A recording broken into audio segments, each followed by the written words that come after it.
माझ्या मुलाची आवडती आणि फेव्हरेट डिश म्हणजेच आळूवडे. आळूवडे बनवण्यासाठी सगळ्यात पहिले आपल्याला पानं स्वच्छ धुवून घ्यायचे आहेत आणि 15 ते 20 लसणाच्या पाकळ्या, 6 ते 7 हिरव्या मिरच्या, 1 इंच अद्रक आणि कोथिंबीर मिक्सरच्या भांड्यात ठेचा तयार करून घ्यायचा आहे. 3 वाट्या बेसन पीठ घेतलेलं आहे आणि त्याच्यामध्ये ठेचा घातलेला आहे.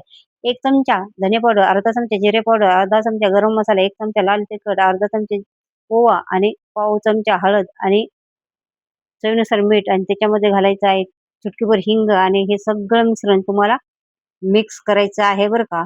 आणि हे त्याच्यामध्ये 1 वाटी चिंच गुळाचं पाणी घालायचं आहे आणि त्याच्यानंतर हे मिक्स करायचं आहे. आता ह्याच्या पानाच्या शिरा तुम्हाला कट करून घ्यायच्या आहेत आणि बेलण्याने लाटून घ्यायच्या आहेत. याच्यामुळे पानामध्ये लवचिकपणा येतं बरं का.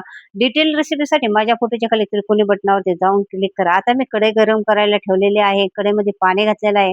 आता याच्यामध्ये मी ठेवणार आहे चाळण. चाळणीला तेल लावायचं आहे. तुमच्याकडे स्टीमर असेल तर तुम्ही स्टीमरमध्ये वापरून घेऊ शकता. आता हे पान बघा मी कसं ठेवलेलं आहे हे लक्षात ठेवायचं आहे बरं का.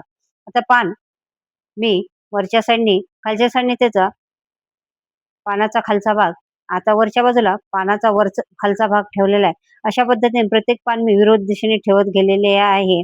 तर त्याच्यामुळं असे 9 ते 10 पानाचे थर द्यायचे आहेत आणि एकदम पातळ बेसनचा थर द्यायचा आहे आणि त्याच्यामुळं काय होतंय पानाची टेस्ट पण छान येते त्याच्यामध्ये आणि अशा वड्या पण अशा कुरकुरीत खायला कुरकुरीत आणि क्रिस्पी लागतात. आता खालचा भाग फोल्ड केलाय, वरचा भाग फोल्ड केलाय, साइडचे दोन्ही भाग पण फोल्ड केलेले आहेत. चौकोन तयार केलेला आहे. त्याच्यावरून मी तीळ भुरभुरलेले आहेत आणि आता बघा मस्त चौकोन तयार झालेला आहे. आता हे भांड्याला वाफ आलेला आहे आणि त्याच्यामध्ये ते उकडण्यासाठी ठेवलेलं आहे. आता ते उकडते तोपर्यंत मी दुसरा चौकोन तयार करून घेतलेला आहे. 15 ते 20 मिनिटं उकडून द्यायचं आहे. आता उकडलेले आहे 15 ते 20 मिनिटांनी चेक केलेले आपले उकडलेले आहे आणि आता हे काढून घ्यायचं आहे. हे थंड होतंय तोपर्यंत आपण दुसरा ठेवणार आहोत.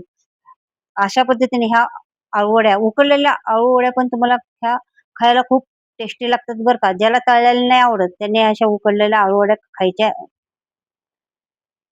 आहेत आणि खायच्या आहेत आणि ह्या अळूवड्या 8 ते 10 दिवस उकडलेल्या अळूवड्या तुम्ही फ्रिजमध्ये हवामधनं डब्यामध्ये ठेवू शकता. जेव्हा पाहिजे तेव्हा तुम्ही तळू शकता. तर अशा पद्धतीने एकसारख्या वड्या, एक वडी कट करायची आणि ते वडी पुढच्यावरती ठेवायचे. अशा पद्धतीने सगळ्या वड्या एकसारख्या वड्या कट होतात बरं का. बघा एकसारख्या वड्या कट झालेल्या आहेत. वड्यांना लेयर पण छान आलेला आहे. कलर पण मस्त झालेला आहे. आता इथल्या काही वड्या मी तळणार आहे आणि काही तुम्ही तुमच्या आवडीप्रमाणे शॅलो फ्राय पण करू शकतात. बघा तळल्यामुळं ह्या वड्याला जसं शंकरपाळ्याला लेयर येतात तसे लेयर आलेल्या आहेत आणि कुरकुरीत क्रिस्पी चटपटीत आळूवड्या तयार झाल्यात.